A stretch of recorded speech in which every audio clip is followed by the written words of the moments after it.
Hey family, on November 20th through December 1st, 2022, we will have the all-inclusive Kenya trip.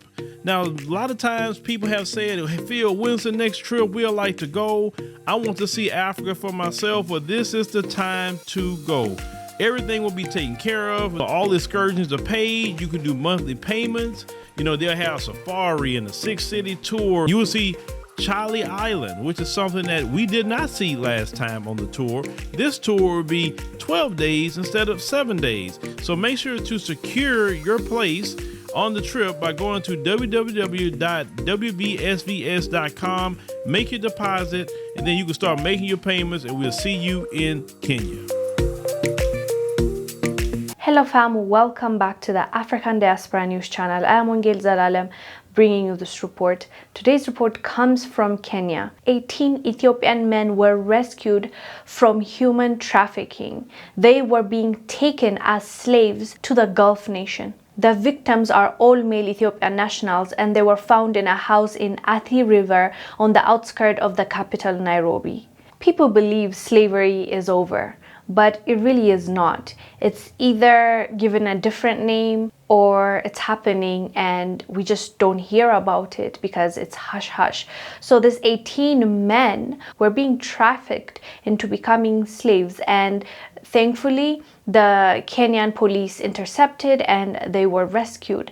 But most people don't get this miraculous rescue, and they end up in those Arab countries as slaves. The unfortunate thing is they don't know that they are on their way to becoming a slave when they are making a deal. They are told, you're gonna find a job there, it's gonna pay you this much, you're gonna change your life and your family's life. So they actually, even most of them, pay the people that are trafficking them, because as far as they're concerned, they're making a way for them to go and build a better life. What they don't know is they're being sent to that country and their passport is going to be taken away from them, and they are going to be slaves. They're not going to be paid, but they're going to work. And when they escape that workplace or their employer, the police are going to turn against them because they'll ask them, who's your master? Because they're not seen as humans. So they take them back to their masters, not deport them to their country, not help them.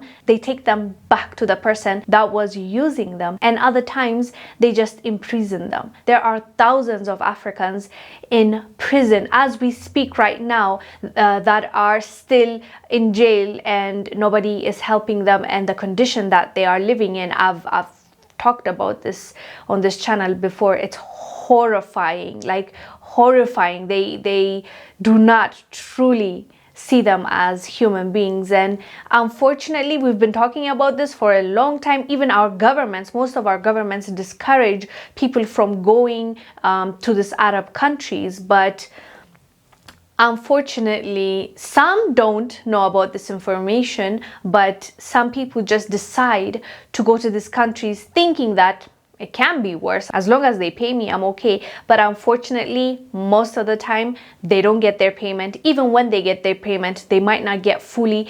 And on top of that, they give away their own passport and any document that they have to the employer, and they don't have any identification on them, which makes it worse for them if they want to change a job. Literally, the employer owns the person that is working for them. It's just really, really sad all around. But I'm glad at least these 18 Ethiopian men were rescued, and hopefully they make it back home safe and sound, and they can educate other people to not make this decision to move into these Arab countries thinking that you are going to be, an employee, because they're not going to see you that way. They're not going to treat you that way. You are going to end up as a slave, which is the unfortunate truth, and not enough is being done. And there's not a lot of consequence, so they really don't care what they do to our people. Anyways, fam, let us know down below what your thoughts are about this. I am Wongel Zelalem. I'll see you on the next one. Bye. Living in America as a black person, you recognize there is one set of laws for you and one set of laws for those, especially in the white community. In our book, Passive Aggressive Racism in the System of White Supremacy, I take you through times in my life when I first started noticing white supremacy. We teach you how to recognize it, identify it, and also counter it in our book. This book is a beginner's course for those that are just starting to wake up and open their eyes to see the system of white supremacy. As a Black American person, you must understand this system, because this system is life or death to you. How you handle it, how you deal with it, it can affect your mental health if you don't understand this system. Pick up our book, Passive Aggressive Racism and the System of White Supremacy, today on Amazon.